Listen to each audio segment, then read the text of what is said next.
C'est encore moi, votre frère Kenjo Mukenji, membre simple de l'UDPS. Je viens pour la deuxième émission. J'ai déjà lancé la première, suivez-la. Au cours de la première émission, on a parlé de Marco Rubio, qui menace déjà Kagame. Voilà. Et tout ça, c'est pour la promesse qu'il a eue, le secrétaire d'État américain a eu à faire devant le Congrès américain. Ses paroles étaient que Kagame, avec son armée, devait quitter la RDC à partir de mi-juillet. Mi-juillet. Est-ce que le retrait a déjà démarré, a déjà débuté? On en saura. Mi-juillet, c'est le 15, c'est demain. Voilà, on va en savoir. Mais déjà, il menace déjà le président Kagame. Suivez la première émission, j'en avais parlé, et puis on a parlé de Moutamba. Moutamba qui risque la prison bis. 20 millions de dollars américains détournés encore. Voilà. La liste est longue. Il y a des détournements. Moutamba, ça, yibaki, déjà, belé. Toi, qui débat. Maestro qui c'est fouli. Je te salue. Maman Stéphanie Ngombe. Maman Suzanne Mongo. Maman Ibe Basuka. Maman Rebecca. Maman Katifuta. Maman Gracia. Maman Yohan Maramouke. Maman Nergo Seouko. Nicole Loukadi, François Zodia, Annie Moutamba, Maman Jacqueline Ngoua, Nelly Kabamania, Maman Vérou Moutombo, je vous salue. Maman Yengo Kela, Paul Tsongi, je vous salue. Alors, Lucas James, Gabriel Lucas au Luxembourg, la PCB Lombote. Alors, pour la deuxième vidéo, maintenant là, on va vous placer Cédric Boudiantou, vous le connaissez. Voilà, un grand communicateur voilà, de Fachi. Très éloquent, très intelligent, voilà, très cultivé. Donc, Boroyo Kaye, comment il a déshabillé, voilà, il a déshabillé, comment je dirais, il a déshabillé C64. Individu par individu. Je ne parlais même pas de personnalité par personnalité. Individu par individu. Voilà. Toroche Labino, Teoka. Cédric Boudiantou. Mais avant tout, le VPM du transport Jean-Pierre Bemba vient de lancer, évidemment à travers l'ONATRA, un train urbain à Kinshasa, aéroport de gare centrale jusqu'à l'aéroport de Djil. Et le président Félix Tshisekedi avait inauguré, il était là présent. Et les Congolais, soudoyés par Kigali, les Congolais, sales de mauvaise qualité, sautent dessus pour manipuler les Congolais, manipuler les populations, intoxiquer. Alors c'est la raison pour laquelle je place un élément qu'on réfléchit un peu. Tolanda. Dans lobby, ça fait 15 ans. 13 à la raté, na tronçon wana. Train aéroport, 15 ans. 13 zongi. On les bon mon que ok, malamu train zongi, mais on peut améliorer. Bino bon monité. Malamoko bolinga qui tangu 13 zongi après 15 ans, et ça la malamoko TGV, et ça la malamoko train électrique. 15 ans. Il faut quoi apprécier à un petit pas. 13 à la quitté, 13 zongi. Ok. Maintenant, on a 13 zongi. Comment tout ça là pour que Bishop et tout comment le rôle en train à Baninga. C'est comme ça qu'on évolue. On ne saute pas de 0 à 1000. 15 ans. On a Bishop que yo mon valeur na ngote. Pour yo mon aga ba vago ba couleur ou moni que bon élément de langage pour l'opposition. Mais bateau ya masina. Bateau kingasani, bateau kimbanseki. Oh 15 ans. Ba beta ka makolo koleka na nzela po matete. Retour ya train wana. Bango ne ba bi valeur ya train wana. Et en plus de cela, 13 ans après 15 ans, cette opposition a pété, il y a salité, une opposition bête, moins intelligente, avec leur chef Ambongo, de la Senko, en complicité avec Kagame, nous ont imposé une guerre. Bah, imposé une guerre. Imaginez que guerre est à la raté, ton retour dans la peut-être la très aboité. l'argent allait être épargné pour toi investir dans le transport. Donc Mpenge, parce que ce journaliste, la personne qui parle là de l'Union sacrée était en face de Mpenge. Mpenge, vous savez, c'est un Rwandais, un infiltré. Et on est en guerre. On est en pleine guerre. Donc déjà, quand on place un train avec des wagons pareils, il faut d'abord commencer par applaudir. On place un train avec, avec une locomotive pareille, des wagons pareils et des rails pareils. Il faut d'abord commencer par applaudir. Si vous ne voulez pas applaudir, acceptez et à partir de là, donnez vos suggestions. Ok, oui, vous avez placé le train, c'est bien, on a la guerre. Ok, alors mais qu'est-ce qu'on fait maintenant? Est-ce que le rail, qu'est-ce qu'il faut faire? Premier élément, la sécurité. La sécurité. Mpenge ne parle pas de la sécurité. Quand le train passe, est-ce qu'on a sécurisé les gens? On a sécurisé les véhicules? Parce qu'un train, pour freiner, ça prend un temps. Est-ce qu'on a sécurisé les Congolais? Les Quinois? C'est ça, l'intellectuel. C'est ça, une personne sage. Mais non, il faut qu'on critique Kaka. Critiquer Kaka bêtement, qu'on critique Mesuma Panda. Donc, Ougalo, Funguli, Misu, tout et tout là. Ça là, c'est ridicule tout ça. Oui. Et bien moi, je crois maintenant là, on doit incriminer les journalistes ou les autres, ces aventuriers, les plateau. Parce que les journaliste, tu dois recadrer directement. Alors, il a une émission là, émission il y a Israël Mutombo. Israël Mutombo, c'est un kabiliste, il est au service de nos ennemis. Voilà. Alors, écoutons maintenant Cédric Moudiantou, cet intellectuel, voilà, tshisekedi qui réfléchit très très bien. Donc j'aime bien écouter l'analyse naïe. Et je crois que je ne suis pas le seul, hein, Congolais pratiquement nyonso, alors, Toyoka Cédric Moudiantou. Ah ouais.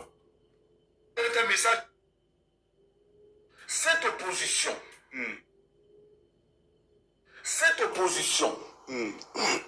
n'a rien du tout derrière en termes de mobilisation. Parce qu'elle ne représente aucune vision. Moïse Katumbi, si nous prenons seulement un, nous tirons au hasard. Prenez Fayoulou.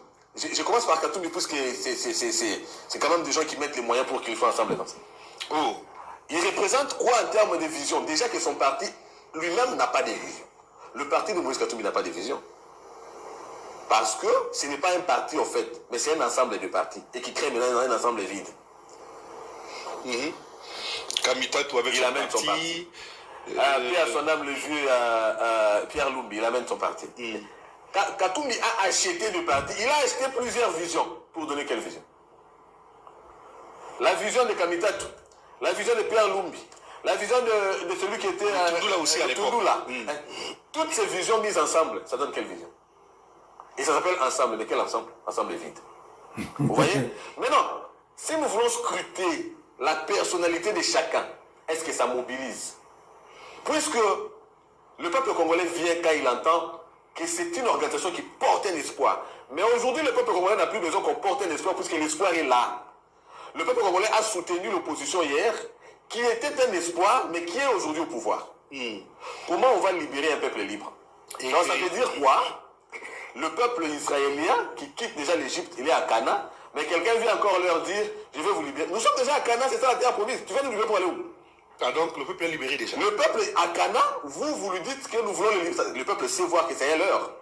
Vous êtes en train de leurrer. Maintenant, la mobilisation, puisque je viens de dire, c'est la personne, c'est le charisme, c'est la vision. Lorsque Fayoulou dit aux gens, venez, le peuple dit, nous avons peur de venir puisque tu risques de nous faire ce que tu as fait à Adam Ombole. Tu vois? Donc déjà, on voit en lui un homme du hold-up. Donc le plein qu'il y a eu ne vous dit rien. Tu vas parler de quoi? Le plein qu'il y a eu je sais pas, plein, on doit vérifier si ça veut dire quoi désormais, mais je suis en train de scruter d'abord chaque individu composant cette organisation-là. Il y a un qui est fort dans le hold-up, domaine du hold-up. Comme qui? Il a dribblé l'opposition à l'époque. Seul lui a fait que le parti qui représentait l'ennemi du peuple congolais puisse gagner à l'élection du gouverneur à Kinshasa. Tout seul. Mais hier, le peuple, les gens, quelques individus qui étaient derrière eux chantaient ou trahir Bissoté, mais il s'adressait à un traître aussi parmi eux. Il s'adressait à celui qui a été... Parce que ce n'est pas la première fois qu'il le chante. C'était un message pour la population. Ils l'ont chanté. Ceux qui l'ont suivi, les militants qui l'ont suivi, ont chanté ça aussi sur Triomphal. Ou trahir Bissoté. Oui. Mais il y a eu un traître, non? Quand ils l'ont chanté, ils sont arrivés à Genève. Fayou l'avait trahi. La trahison, là, c'est à quel niveau? Hein? La trahison, c'est à quel niveau? On se met d'accord sur le mode d'élection. Oui. Et nous arrivons là-bas, toi, tu actives autre chose qui est prévu. Notamment la fibre tribale. C'est ce que Fayou a fait à Genève, n'est-ce pas? Oh. C'est moi qui suis en train de parler. Tu m'as invité. Oui. Et j'assume mon propos. Alors, quelqu'un qui s'est distingué dans le hold-up, il peut mobiliser le peuple qui est témoin de ce qu'il a fait par le passé. La réponse est claire, c'est non. Denis Sangaka, il appelle, on dit un rebelle nous appelle. C'est un rebelle qui nous appelle, on ne parle pas. Ouais. Il est toujours rebelle jusqu'aujourd'hui. On voit en lui, non seulement qu'il n'est plus rebelle, mais je pense bien sûr parce que qui se ressemble et s'assemble. Quand vous êtes avec Kabila, puisque le problème c'est quoi? Kabila ne les affiche pas. Mais Kabila envoie. Ce sont des poulains de Kabila. Okay. Tous là? Tous là sont des poulains de Kabila. Voilà pourquoi vous voyez Fayulu demander le dialogue. Le dialogue pour Fayulu a deux dimensions. La première dimension, il veut un poste, il se voit Premier ministre. Mais la deuxième dimension, c'est qu'on puisse blanchir Kabila. Oh. Donc, Martin Fayulu milite pour la réintégration de l'ennemi. Mais Martin Fayulu a combattu Joseph Kabila durant toute sa vie. Non, attendez. Il n'a pas combattu Joseph Kabila. On combat dans les valeurs. Tu es en train de m'interrompre alors que je te décris chaque individu pour te montrer que c'est une coquille vide. Ils ne sauront pas mobiliser la population. Alors, quand vous n'avez pas la population derrière, vous êtes illégitime. Et ils ont le malheur d'avoir au pouvoir ceux qui mobilisent. J'ai comme l'impression que l'UDPS est en même temps au pouvoir et à l'opposition. Mais c'est du désordre. Attendez, non, vous encouragez un truc comme ça. Laisse-moi d'abord finir mon raisonnement. Oui, pourquoi je dis ça? Puisque dans le contexte congolais, naturellement, c'est l'opposition qui a toujours su mobiliser au regard de la gouvernance de ceux qui nous ont précédés. Mais le contraire aujourd'hui, c'est que c'est le pouvoir qui sait mobiliser, c'est-à-dire faire le travail que l'opposition faisait hier. Et si l'opposition ne sait plus mobiliser, c'est pour deux raisons. Leur personne, ce qu'ils représentent, leur passé également, mais la gouvernance d'aujourd'hui. Soit il faut mobiliser par rapport à ce que vous avez fait hier, rappelant à la population, si vous nous suivez, regardez ce qu'on a fait hier. Or, lorsqu'il montre au peuple hier, il y a le noir. Le peuple voit un noir derrière. On ne peut plus rappeler derrière. Katumbi rappelant derrière, il dit au peuple katangais que voilà, je vais encore faire ce que j'ai fait en tant que gouverneur du Grand Katanga. Donc le peuple, c'est nauséabond pour lui. Tu as géré la province comme une ONG. Le meilleur gouverneur de... Le meilleur gouverneur. Non, il sait que ce n'est pas ça ce que tu dis. Et ceux qui nous suivent au Katanga savent que Katumbi avait rendu cette province un gagne-pain pour lui. Donc ça, le peuple s'en souvient. Ils ne peuvent pas rappeler le passé. Ils ne peuvent pas rappeler leur personne au regard des actes posés par chacun d'eux. Maintenant, ils ne peuvent pas parler de la gouvernance puisque le peuple est souscrit. Comment ils vont mobiliser? Comment vont-ils mobiliser?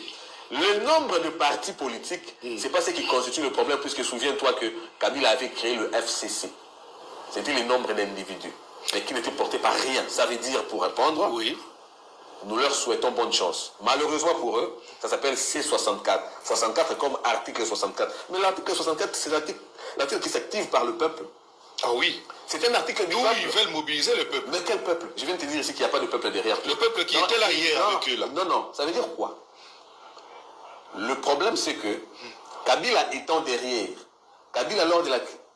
nous savons, à travers les liens, que Kabila est l'élément pivot de l'AFC M23, mais il ne s'affiche pas.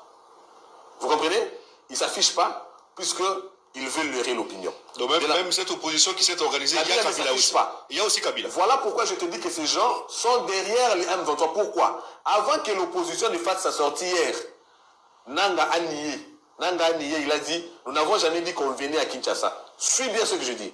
Lorsque Nanga nie, c'est parce que de toutes les façons, aujourd'hui, Nanga se sent incapable, il se dit que cette boutique-là ne va plus fonctionner. La boutique des armes, ça ne va plus fonctionner. La seule voie qui reste, c'est le dialogue. Or, je suis un rebelle. Normalement, je suis encore qu'il est condamné à la mort. Comment je veux faire? Il commence par nier le fait par lui d'avoir pris les armes, avoir tué et d'avoir promis de renverser le régime. Il se dit maintenant que ces histoires-là, on ne l'avait jamais dit, on ne l'avait jamais fait. Dans l'entretemps, le sens qu'ils avaient donné à l'article 64 pour obtenir, parce que l'objectif c'est le dialogue. Ils veulent tous entrer dans le dialogue. Pour les uns, on va effacer leur condamnation. Pour les autres, ça pourra peut-être être un moyen d'intégrer les institutions. Maintenant, il faut taire cette histoire-là. Kabila a aussi déjà affaibli avec les sanctions. Il faut taire cette histoire d'armes. Avec la coopération RDC et les États-Unis, on ne peut pas faire. On tait. Maintenant, on se cache derrière ce qu'eux appellent article 64 pour tenter de déstabiliser de l'intérieur, à partir de Kinshasa, les institutions, soi-disant avec le peuple. Mais quel peuple? Le peuple, c'est notamment les milliers de Congolais tués par Corneille Nangaa et Kabila à l'Est. Mais Kabila, aujourd'hui, avec vous, vous parlez article 64, vous condamnez par complaisance les tueries à l'Est, mais de même, vous vous mettez avec ceux qui sont à la base de ces tueries, ils ont perdu leur temps. Radar 223. Voilà. Voilà. Formé. On a tous compris, écoutez, c'est que cet intellectuel de haute facture, Sédic Moudianto, a expliqué. Voilà. De manière simplifiée, il a démontré que la C64, l'opposition y a pété, l'opposition corrompue est illégitime, est impopulaire.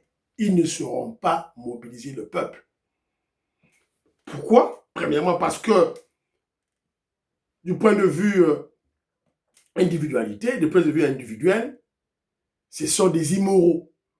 Ils ne disposent pas de probité morale, vu leur passé. À plusieurs reprises, Fayoulou, par exemple, qui se bombe le torse comme étant, voilà, s'affirmant comme étant le leader de la soi-disant opposition, mais Fayoulou, il a dribblé le MLC, il a dribblé Adam Bombole, alors qu'il était le partenaire politique d'Adam Bombole, pour choisir Kimbuta, Pangi plus Mpangi égale Mpangi. Donc Fayoulou est téléguidé et guidé par la fibre tribale. La fibre tribale plus la corruption. Pour que Kimbuta passe, d'abord, ils ont joué avec la fibre tribale et la femme de Kimbuta avait donné de l'argent à Fayoulou. On connaît l'histoire. Il refait le même forfait à Genève contre le président Félix Tshisekedi. Ils s'entendent. Ils ont voté, ils vont au vote à Genève.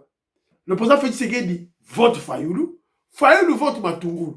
Pourquoi? Pangi bis Mpangi égale Mpangi. Voilà. Et les Congolais le savent. C'est Sanga, on sait que c'est un rebelle. Il a toujours été avec les Rwandais. Son parti politique dans l'ambassade de Rwanda. Voilà. Katumbi, voilà, il y a des vidéos qui circulent. On le voit avec Kagame. Il ne sait pas s'attaquer à Kagame. Kabila, tout le monde le sait, il y a des rapports, voilà, de l'Union, de l'ONU qui démontrent que Kabila, c'est lui qui est à la tête du M23. Voilà. Donc le peuple sait que, voilà, c'est là ceux qui nous tuent à l'Est, voilà, ils sont C64. Alors, mais maintenant que je vous ajoute un élément, pour reconnaître un politicien, il faut suivre ses actes politiques et ses déclarations politiques. D'abord, les actes politiques. Je prends un exemple. Quand Fayoulou se dit, voilà, oh voilà, moi je suis un tshisekidiste. Non, Fayoulou n'a jamais été tshisekidiste. Pourquoi je le dis? Voyons, scrutons les actes politiques de Fayoulou face à la personne dont il se réclame élève, c'est-à-dire le président Etienne Tshisekedi de Sphinx. Il ne peut pas être élève de Sphinx, parce que le Sphinx avait boycotté les élections de 2006, Fayoulou va aux élections. On va tous aux élections en 2011. Le Sphinx dit que personne ne travaille à l'Assemblée nationale, le Parlement de 2011 de Kabila. Fayoulou est allé travailler. Et voilà.